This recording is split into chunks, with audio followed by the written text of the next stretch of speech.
Hi, so I wanted to share some thoughts by Ryan Endicott and Ethan McCord, both Iraq veterans. And before I do that, I wanted to share something that Chelsea Manning said not long after she was out of prison after 7 years in a sort of a torturous existence of a lot of solitary confinement for her daring to whistleblow about war crimes in Iraq.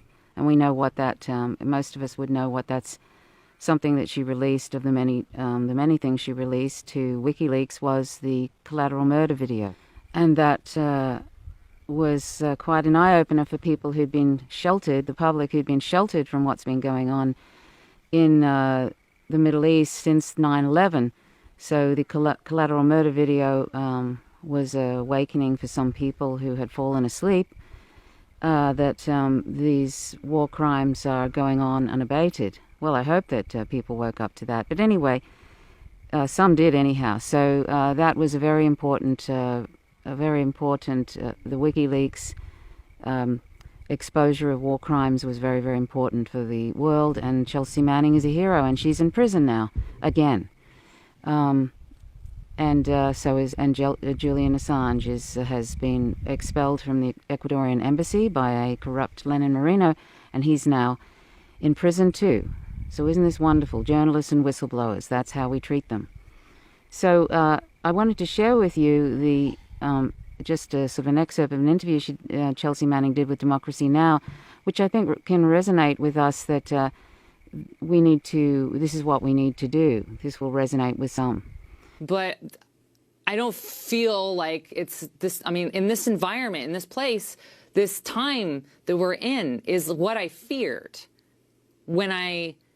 because I saw, and I've realized it's expanded more and more that, it's not just the military, it's not just the intelligence community, it's police, it's the justice system, it's immigration, like all these systems are overlapping and they're suffocating people deliberately and methodically over decades. And this has been a continuing, like people have been building this whirling death machine of power for decades now. And you can focus in on a particular war or a particular moment or a particular controversy, but it's the overwhelming awe of the giganticness of this system that has driven me to try to fight back. And we need to start, we don't need to fix these systems. We need to stop them. We need to push back on them, whether it's immigration or whether it's the military or whether it's, the intelligence apparatus, because they're all a part of the same system. And people are suffering, and we can't wait. We can't wait anymore. We can't wait for change. We is us. It's whoever we are. It's solidarity. We is solidarity in a word. I use this word, and I use this phrase in prison whenever I was overwhelmed, when I was I was facing insurmountable odds, and I couldn't see the light at the end of the tunnel, but I just kept going. I kept fighting, even though it looked like it was futile. And that's how I feel now. We keep fighting and we can't see the end of it, but we can continue to push forward even if we don't have, even if we can't see it, we actually do have this. We do got this. And, it was a mantra that I used to repeat to myself while I was in prison, but, it's still something that I keep saying and keep saying. And yeah. At the time when she did this interview in Democracy Now!, she looked fairly vulnerable, and she looked traumatized, like you would imagine. She hadn't been his Alia again. Alia is wearing a bird alert collar. We don't like to dress up our cats. So anyway, so she was looking fairly traumatized when she came out of prison, as you would, and now I sort of wonder how she's going in this current situation that she's in now, in another prison. And I'm hoping that people are writing her letters just as hopefully we're writing Julian Assange letters, because she said when you're in prison like that and you lose a lot of idea of time and you think that you've been completely abandoned, she said letters to prisoners mean so much. So I will leave her the address details for Chelsea Manning in the prison she's in, and also Julian Assange, because we need to support these people in whatever way we can, because they're heroes and because they are doing their best to keep the world in keep some sort of freedom of speech and freedom of information in the world, and it's just an important thing that we should all be doing. But anyway, these excerpts from Ethan McCord, and can you see the little patty melon in the background there? They come up every evening to eat, and just to have some nibbles, and then they go off and eat their usual meals, the usual native stuff that they eat. But we give them little pellets, and they love them. And there's about 24 of them come up. Anyway, so Ethan McCord and Ryan Endicott, they're two Iraq veterans, and if you want to find out more about what's happened in Afghanistan and Iraq, it's two veterans, Mike Preisner and Spencer Rapone, and they have a podcast called Eyes Left. It's a military podcast hosted by two anti-war army veterans of the Afghanistan and Iraq wars, Spencer Rapone and Mike Preisner, covering issues from a left-wing and socialist perspective. It gives updates and progressive commentary on military news, war, developments, failings of military leadership, veterans issues, radical military history, and how U.S. troops can resist Trump and U.S. foreign policy. So if you know anyone who is trying to get out of the military and they really don't know how to do it, then please tune in to Eyes Left podcast. And they have very good advice on how one can do that, extract oneself. When you want to get the hell out, they basically say, of these immoral wars. So check that one out, Eyes Left podcast. So I'm going to leave you with these two excerpts. One is from Ethan McCord, and he is an Iraq veteran, and he was actually one of the soldiers who came in. This is connected to Chelsea Manning and the collateral murder video. He came in after the massacre of those two Reuters journalists and those other people that were there, and including the father of two children, and one of the children was mortally wounded. I don't think he would have survived, and the other little girl, who knows? But so there was a whole bunch of people, and you can find that collateral murder video online if you just search for WikiLeaks collateral murder. So anyway, Ethan McCord was that soldier who went into the van after the massacre, and he thought that the little boy was dead because he had a terrible head wound, and so he grabbed the little girl, and the father, of course, was he was just blown to bits because the shells that they fire from those Apache helicopters are quite large, like this. He said something like that. It's about that long. They're about that long, and so they just blow people to bits, basically.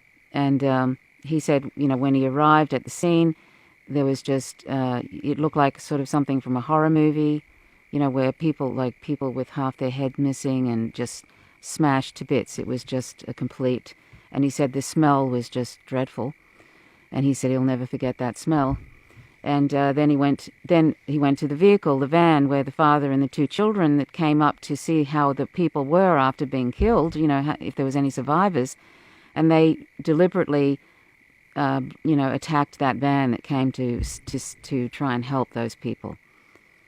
Then he went to the vehicle in the van where the father and the two children were, and grabbed the little girl, and he raced over to he raced across the town to go to drop her off at I suppose the command place where they were, and his commander in that particular station there said, "What the effing sort of thing are you doing?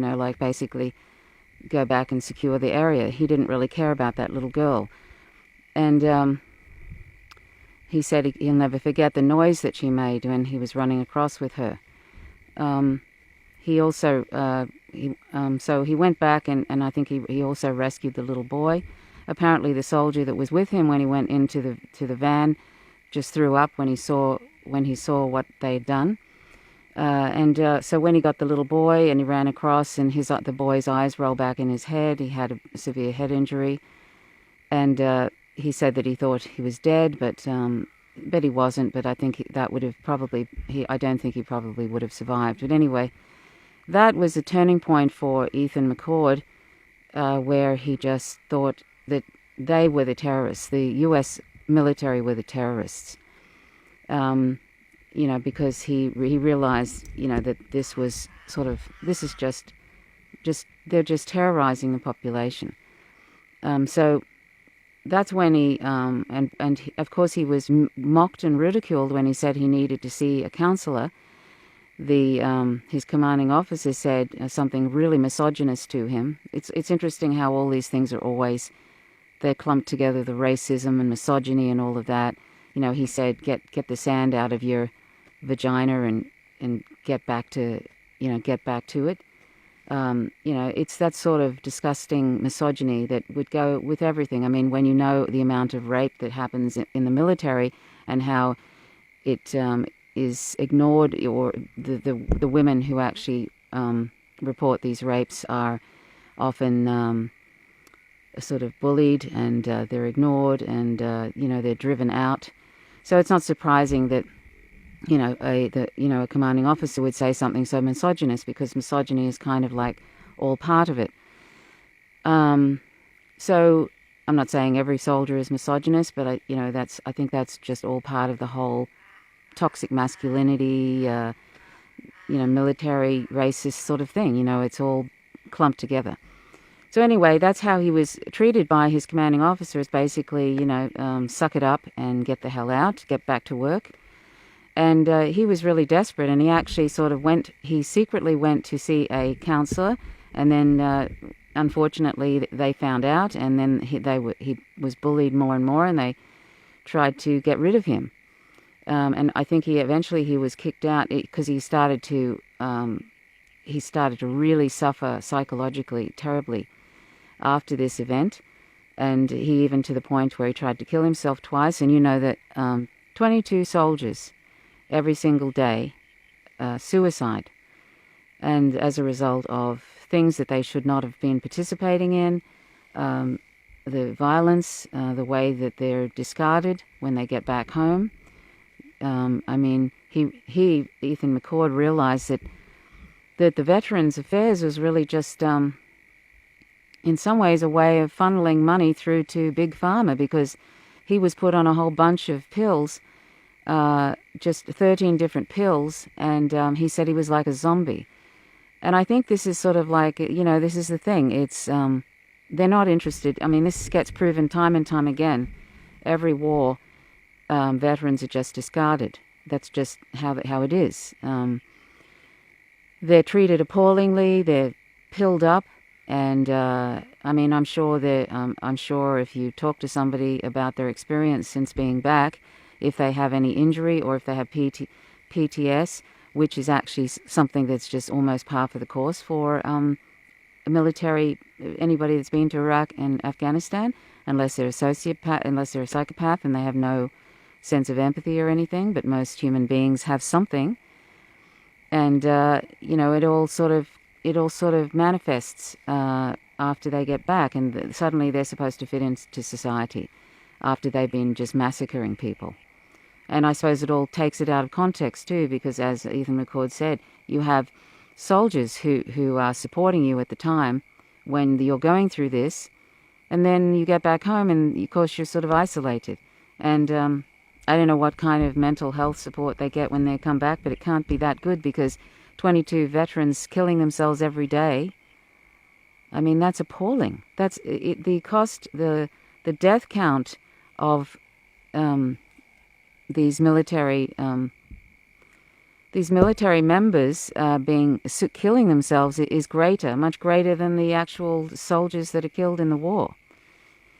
So, these things haunt people forever and a day, and this is what goes on. You can't take your mind out of your head and sort of divorce it from what's going on, and it's just sort of it's probably a constant guilt and the constant awful images and not being able to sleep, and then the pills they put you on, and then the injuries. I mean, there's a lot of genital injuries where people get their genitals destroyed, and there's, all these amputations.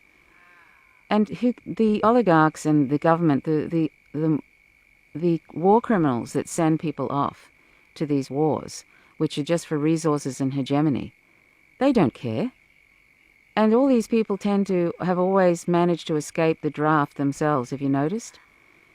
Because rich people usually don't send their children to war. They get poorer people to do that for them. So anyway, this is worth a watch, this Ethan McCord testimony about what happened immediately after he rescued that little child from that van with her dead father and her mortally wounded brother. And then Ryan Endicott, who was speaking to Abby Martin on Breaking the Set, and that was 5 years ago now, and nothing's really changed. Ryan Endicott is a peace activist, so is Ethan McCord. There's one silver lining there might be many, but the one silver lining is that there are people who actually become peace activists and anti-war activists after they go through that. It's sad sometimes that that's what it takes, but better that than to...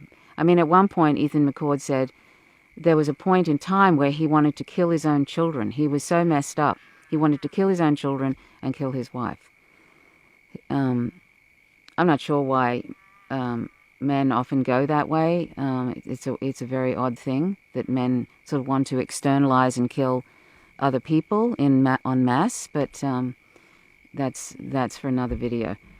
So anyway, that's sort of how it is, and this is why collateral murder is important. Some people say, oh well, there was stuff out there about it. No, there wasn't. There wasn't stuff out there about the wars that what's going on, and how many wars even. Like Obama expanded to 7 wars, so people don't even know really even how many wars are going on. They don't even see the caskets covered with flags. They don't see the collateral murder videos, which Ethan McCord said is a daily occurrence in Iraq. I'll repeat that. He said the collateral murder type video, what goes on in that video, is a daily occurrence in Iraq.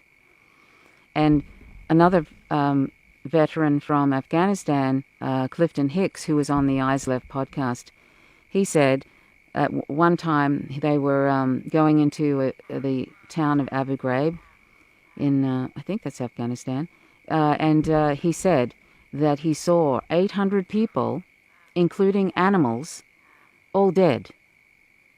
He said they'd all been massacred, and this is sort of like a free fire thing that they do, basically, where they're given orders to just kill everything, people, non-human animals, the whole thing. Whatever's moving, you kill them. So he said that was, it was sort of so shocking, and he also tried to get out.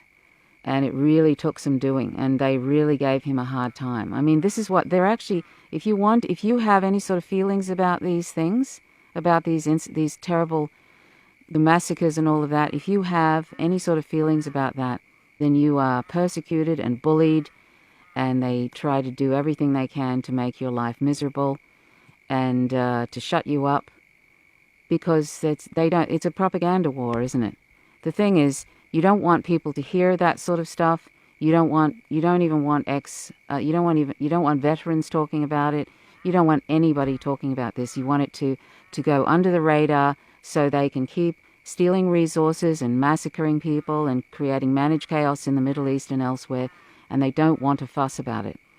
So people like Chelsea Manning and WikiLeaks and Julian Assange and Ethan McCord and Ryan Endicott and anybody who is talking about the immorality of war, the immorality of the imperialist wars that are massacring people every day, just like in collateral murder video, they want to shut people up. And one of the ways to shut people up is to not so that they don't have information about that, and that's why they're trying to knock off WikiLeaks and knock off Julian Assange. And eventually they'll come for other independent journalists, and then they'll come for everybody else. It's that whole, that saying from the Holocaust, You know, first they came for this group, and then they came for that group, and I didn't say anything, and eventually they came for me. That's what a lot of people don't realize. When you just allow these things to happen, eventually the algae is all over the pond. You know, you sort of don't realize it's happening, or you may realize it and you don't care, and then next thing it's all over the pond. And it's too late. So anyway, please stay with me and check out these 2 excerpts of these veterans' testaments, and then I hope that you will support whistleblowers, support journalists like Julian Assange, and anybody else who is putting out real independent news, not this fake propaganda that supports these wars. And capitalism benefits from these wars. Capitalism and imperialism are inextricably mixed, inextricably entwined. And so anyway, thank you very much for watching. My name's Trish Roberts. You're watching. Oh, and please consider subscribing to my channel, Faint Signals from Vega. You can find that at Vegan Trove on YouTube. And please hit the like button if you happen to be there. And please leave comments. I always enjoy your comments. So thanks so much for watching. Till next time. Bye for now. More that keep walking by, and one of them has a weapon.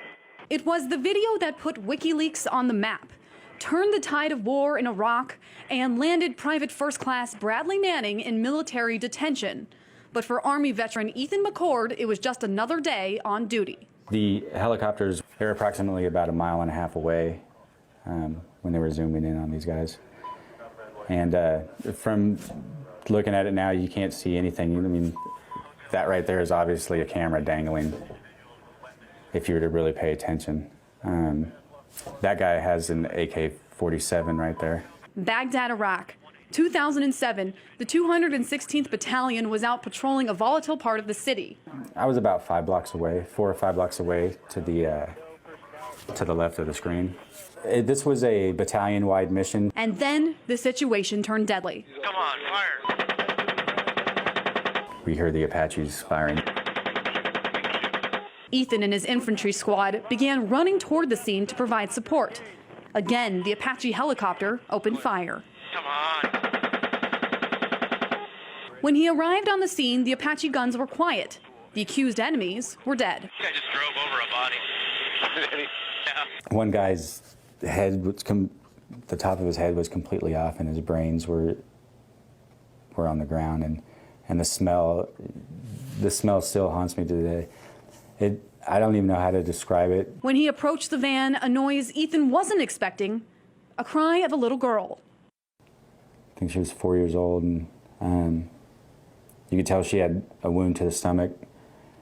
And I remember her looking at me, and the blood around her eyes made her eyes so ghostly white. Ethan grabbed the girl and ran into a nearby building. He then picked glass out of her eyes so she could blink and handed her off to a medic. I went back outside and was told to take pictures, so I started taking pictures of the inside of the van. And that's when he discovered the little boy. And that's me. What's in your eyes? That is a little boy who I originally thought was dead. Despite their injuries, the children survived.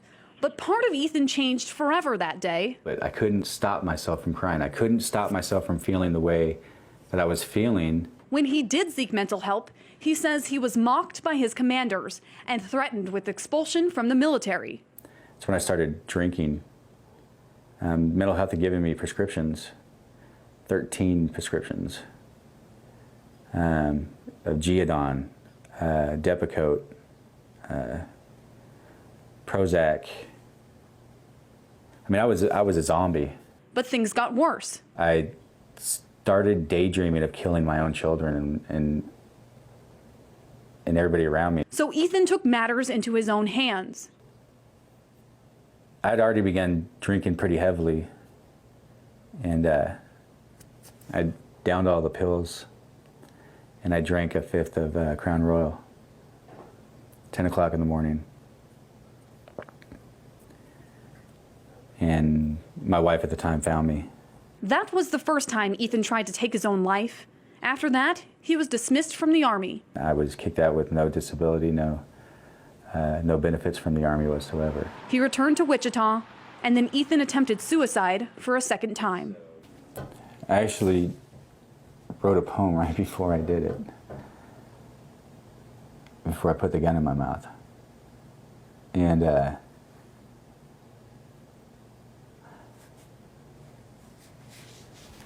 I don't know if I really want to talk about it. Ethan's story is tragic, yes, but he certainly isn't alone. Tens of thousands of military veterans suffer the effects of PTSD long after they leave the battlefield. And for those who simply can't cope with the stress, oftentimes they choose to end their own lives. They're fathers and brothers, sons and soldiers, and now they're simply another casualty in American wars abroad. In the past 2 years alone, Ethan has lost 8 of his veteran brothers to suicide, and his outlook on life hasn't improved with time. I know that I will never, ever get better. I'll never get over this. For the world, the collateral murder video was just another black mark on an unpopular war. For Ethan, it was a catalyst that made him question the entire purpose of the Iraq War. You know, America, John Wayne, you know, we wear the white hat. Americans are always out. All we're doing is trying to help people. That's all we do. We're just trying to spread freedom and democracy through the barrel of a gun. History will be the ultimate determinant of how the Iraq War is viewed. But for Ethan and so many soldiers suffering from post-war stress, the future is far and the past is too much to cope with. I didn't see the hands of who hasn't seen Collateral Murder yet. Who hasn't seen that? Okay. What I'm going to do is I'm going to basically tell the story of what happened that day. We were in Kamalaya, Iraq. We were tasked out that morning to do knock-and searches. The Apaches were providing overwatch for us. We had a small firefight, probably about 4 to 5 blocks away from where this incident took place. We heard the Apaches open fire, and what you have to understand is the Apaches, they don't shoot just like little rounds. They shoot 30mm rounds, which are about that big. I didn't know what was going on at the time. I was just told to move to that position. I was on foot, and when I was one of the first 6 guys to run up onto the scene, and what I saw was a group of men on the corner who had been completely obliterated. These rounds explode when they hit, and to me, at the time, they didn't look human. They looked like something you would actually see out of a bad horror movie. Like, oh, this can't be real. I don't know if I thought that maybe my emotions were kind of shutting everything down and saying, okay, this can't be real. But one of the first things I remember hearing was a little girl crying. And I knew that the cry was coming from the van that was there. And I ran up to the passenger side door with one of the privates who was with me, and we looked inside the van, and the private that I was with started vomiting and ran away because he couldn't bear to look at the children the way they were. What I saw was a little girl. She was probably about 4 years old, sitting on the bench seat with a severe belly wound and glass in her hair and in her eyes. She couldn't blink or close her eyes, and she was crying like it wasn't a pain cry. It was a cry that me having children, knowing that my daughter was the same age as this little girl, waking up from a horrible nightmare in the middle of the night, and it was almost blood curdling. Next to her, in the middle of the bench seat, half on the floorboard with his head resting on the bench seat, was a boy about 7 years old. I immediately thought he was dead because he had a severe wound to the right side of his head. And in the driver's seat was who I assumed was the father, the way he was hunched over them in a protective manner. And he was completely destroyed. There was no way that he had survived. I grabbed the little girl out of the van, yelled for a medic, and we took her to the house that was directly behind the vehicle, where I took off my gloves, got water, and rinsed the wounds, checked for any exit wounds, other wounds that she might have had, and was picking glass out of her eyes with my hands so that she can blink. That's when in the video you can hear the medic say that there's nothing else we can do here, she needs to be evac'd. He takes the little girl and he runs her to the Bradley. I go back outside to the van, and I don't know actually why I went to the van. I thought that the boy was dead and the father was dead, but when I went back out there, the boy took a labored breath, and it's when I started screaming out that the boy's alive, the boy's alive. And I picked him up in my arms and started running towards the Bradley with him, the whole time telling him, it's going to be okay, don't die, don't die. And at this point, he looked up at me, just for a split second, then his eyes rolled back into his head. And at that moment, I thought he had died in my arms. But I got him to the Bradley, and when I took him to the Bradley, my commanding officer, or my platoon leader, was there. And he told me that I needed to quit worrying about these MFing kids and to go pull security. At the time, the only thing I could think of was, roger that, and I went to pull security. While sitting on the rooftop, I could hear them firing the Hellfire missiles into houses. I saw the pictures of the families that were in these buildings. There were no armed men in these buildings. They were just families, women, children, who were killed. I got back to the FOB later that day, and I remember thinking to myself, I was like, there's no way that we did that. It had to have been the men on the corner. There was one guy who had an RPG and one guy who had an AK-47. And, from being over there, you're like, okay, well, these guys are obviously insurgents if they have weapons, not knowing that these other men were cameramen. And what frequently happens in Iraq is if there's a person with a camera, people will come out of their homes and say, hey, look at me, this is what I have, put me on TV, put me on the news, make me famous, now pay me for my picture. There was no RPG rounds in the RPG. So that, to me, my reaction is that I don't think that they were armed to fight us. They were just showing off for the cameramen that were there.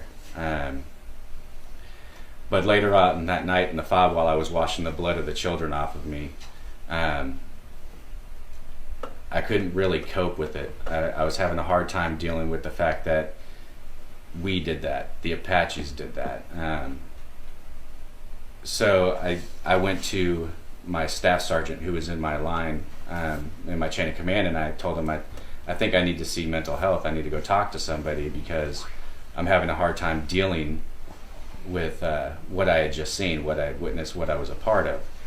And he laughed at me and told me to get the sand out of my vagina and to quit being a pussy and to suck it up and to be a soldier. And so, you kind of like, okay, well, there's nothing else I can do. So you just kind of suck it up. You push everything down, you bottle it up. But that anger and that rage sits inside you, and it gets to the point where it just bubbles over. And you get so angry that you start yelling at people who don't deserve it. Family members, your privates, soldiers who are your brothers. And that was just one incident, and I've been saying this for a long time. That was one incident of many that you guys got to see. Things like this happened almost on a daily basis in Iraq. It may not have been an Apache, it could have been a Bradley. I saw a Bradley fire on a van load of children, nothing more than children, and watch the Iraqi police pull bodies out, pieces of children, and the whole time they're looking at us shaking their heads. And it's again, that was one incident, but you guys can see from that one incident that we shouldn't be there, that we're over there and we're killing innocent people. These are people who are only trying to live their lives and the best that they can during an occupation. I got out of the Army in 2009. I was blown up in Iraq in November of 2007. I came home. My spine was broken. I had metal rods and pins in my back. the Army kicked me out on a Chapter 517, which states that everything that I had, my traumatic brain injury, my PTSD, and my broken spine, were all pre-existing conditions before I joined the military. So I got no benefits from the Army whatsoever. And I'm not the only one. This has happened to over 250,000 soldiers coming home from war. They're saying that, oh, they obviously had this PTSD long before they joined the Army. And, you know, it's not only are the people of Iraq and Afghanistan the victims, but soldiers are the victims themselves. They are being victimized every day, whether they have post-traumatic stress disorder or traumatic brain injury or military sexual trauma. They're being placed right back into the same traumas that got them that to begin with. They're 4 or 5 deployments. You know, soldiers are just as much the victims, and once I realized that I was being victimized from the military and that they were using me, using what I grew up very conservative. I grew up thinking, you know, it's my duty to serve in the military. When 9/11 happened, I ran out and I joined the military. I have to go serve. I have to go fight the Muslims who attacked us on 9/11. And what I found strange is when I got to Iraq is I felt that I had more in common with the people over there than I did with the people who sent me to war to begin with. And so that day especially, the collateral murder video, I could no longer justify why I was in Iraq, what we were doing in Iraq. I was just watching innocent men, women, and children being slaughtered. There were no so-called insurgents. We would drive around waiting to start something. So,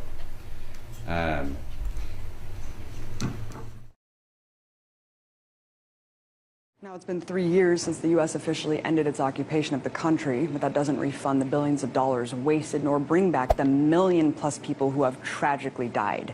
In case you forgot, no weapons of mass destruction were ever found, and the only real legacy that remains is an abysmal mistake based on known falsehoods, a mistake that the corporate media itself was complicit in selling. But even though the conflict has officially ended, an ever-rising death toll continues to plague Iraq, the result of an ever-growing insurgency. So here to talk about the many lasting effects of the war as well as his experience on the battlefield, I'm joined now by Iraq War veteran Ryan Endicott. Thank you so much for coming on, Ryan. Thank you so much for having me. So, Ryan, you were only 20 years old when you joined the Marine Corps in 2004 and went on to serve in Iraq for 7 months. What drove you to join the Marines initially?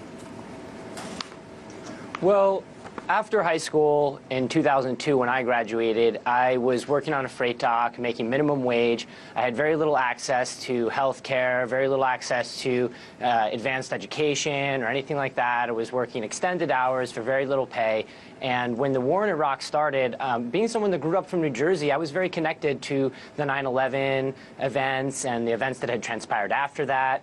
And the media played a huge role in bringing me, into this into the conflict because of the fact that, at that time I wasn't privy to the media knowing for a fact 100% that the war was based on lies. And so at that point, with the patriotic fervor and the sort of environment that was being pushed forward by the media in conjunction with my lack of ability to, move up economically or socially whatsoever in the American ladder, it kind of made me feel like I had a sense of duty and a sense of honor that I could go and do, and at the same time get health care, get access to education, and get access to, guaranteed employment in a time in our country that was very tough for young adults. Indeed. In a speech you gave in 2009 called Just Another Tuesday, you recount your experience as an infantryman in Iraq and that you were once punished for arresting a man instead of killing him. Can you expand on this? Well, I was on post, and when this Iraqi came through my door in the post, I was at the government center in Ramadi, which is the capital of the Anbar province, where Fallujah is. And when this man came into my post, at that point, I had been standing my post, and somehow he had gotten through all of the other security measures and gotten to my post. And so when I, arrested him and detained him, my command told me at that point that it was my fault. I should have killed him. He was in an area that is completely restricted for civilians, no questions asked. It doesn't matter if he had a gun or if he didn't have a gun. That's out the door. The fact is I should have killed him.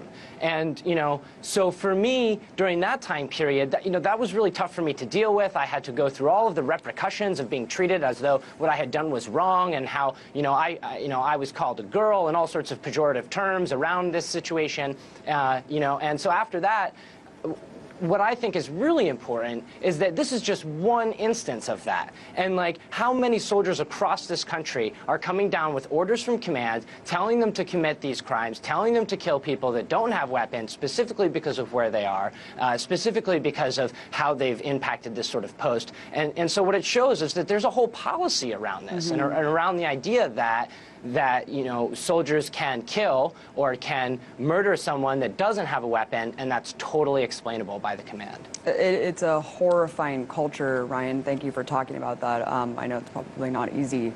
Was there a particular moment while serving that changed your mind about the war, your purpose there, and actually drove you to become an anti-war activist? Well, that was certainly the beginning of a long period of raids and patrols and going through people's homes and seeing these sorts of things that were happening. But certainly we lost a couple of soldiers, and when we lost them, the command told us that they had found the triggerman. We went door to door and in a very systematic way began terrorizing the local population. And there's really no other explanation other than terrorizing the local population. And anyone above military age, being 14, 15 years old, was immediately detained, immediately had sandbags over their head. And so after this, I started to think to myself, what's going on here? I'm watching American soldiers die, I'm watching my friends die, and none of these people have anything to do with what's going on in America. And then I'm turning around and raiding people's homes, destroying their families, ripping their families apart, and, for what? And I started to see that the average Iraqi is not the enemy, is not my enemy, is not the enemy of the American people. The average Iraqi is not the one taking our homes, not the one denying us health care, not the ones kicking us out of our jobs and denying us social services. That's not the average Iraqi. And so I started to ask myself, so why am I here? Who am I here for? If I'm not here defending freedom, defending democracy, what am I here fighting for? And I started to see that, if you followed the money, it came down to the fact that I was deployed in support of a war that brought billions upon billions of dollars, even trillions, into the hands of weapons contractors, bankers, and oil tycoons. Really sad and unfortunate state, Ryan. And every day, 22 veterans commit suicide in the U.S. Horrific statistic. What do you think is the main source behind this, and why is the government failing to adequately address what has now become an epidemic? Well, I think what we can say is certainly clear is that, the VA and the government does not have the veterans' rights to health care and veterans' benefits at heart. That soldiers are not seen as the protectors of this country or the tip of the spear of literal freedom or democracy, but as soldiers to be sent and fight in wars that benefit the rich and that benefit Wall Street. And when we come home from these wars, we're expected to reintegrate into society with minimal benefits. My experience from the VA has been that many times the VA, in the same way that our entire healthcare system in this country revolves around, is not there to provide services with the budgets it's given, but to deny services, so that that budget can then go towards the pharmaceutical companies, towards the GE making weird video games for costing millions of dollars that they want soldiers to go through, and all this funding that is supposed to go towards healing veterans when they come home is really just going to the pharmaceutical companies or these companies. Ryan, let's talk about the horrific failed state of Iraq today. According to the UN, over 700 people were killed just last month. 2014 has seen the highest civilian death toll since the height of the occupation. Do you think this violence is a direct result of the U.S. war, and how do you personally feel seeing the radical factions that you were told to fight retake cities like Fallujah and Ramadi? Well, I think that what this certainly shows is that while the war in Iraq might be over, the war on the Iraqi people is far from over. And that the country is devastated, the infrastructure is devastated. When I got to Ramadi, it was an active city. It had a couple 100,000 people. There was a souk, a marketplace. There was different communities of various class structure. And by the time I left, it was bombed to the ground, pockholed with bullet holes, burning trash in the streets, no access to utilities, no access to clean water, no access to trash or any things like that. And so by the time I left, we could see that the entire infrastructure had been destroyed. And so certainly there's going to be increased violence in that. And then when you add into the fact that U.S. being there and that the soldiers being there is just heightening secular conflict that's going on and creating even more strife between different factions within the area than that was there before, now you've got an area where kids who grew up 10 years old are now 18 10 years later. You know, kids who grew up 12, whatever, now they're in their 20s. And so these young adults are doing what they can to survive, and that's going to create a more violent environment. And on top of the fact that U.S. contractor presence in Iraq certainly is still massive. And of course, I just wanted to jump in here really quick. We have about a minute left. But as an anti-war activist and organizer with March Forward, what's your message to young people today who are thinking of joining the military, and where can they go to find out more resources about how they can leave? Well, marchforward.org is certainly a great resource for soldiers to come and find about how they can resist and how they can refuse to fight if they so choose. And it is our right to do that. It's our lives and it's our right. As for the young people, I would say that joining the military is not an option right now. There's already enough going on trying to find homes, trying to get access to health care, trying to get access to education. So going and fighting a war in Iraq or Afghanistan or Libya or Syria or wherever the U.S. government is going to send us to fight is second to the fight that's already being waged here at home. Absolutely. Thank you so much. Incredible. Ryan Endicott, Iraq War veteran, organizer with March Forward. Really appreciate you coming on.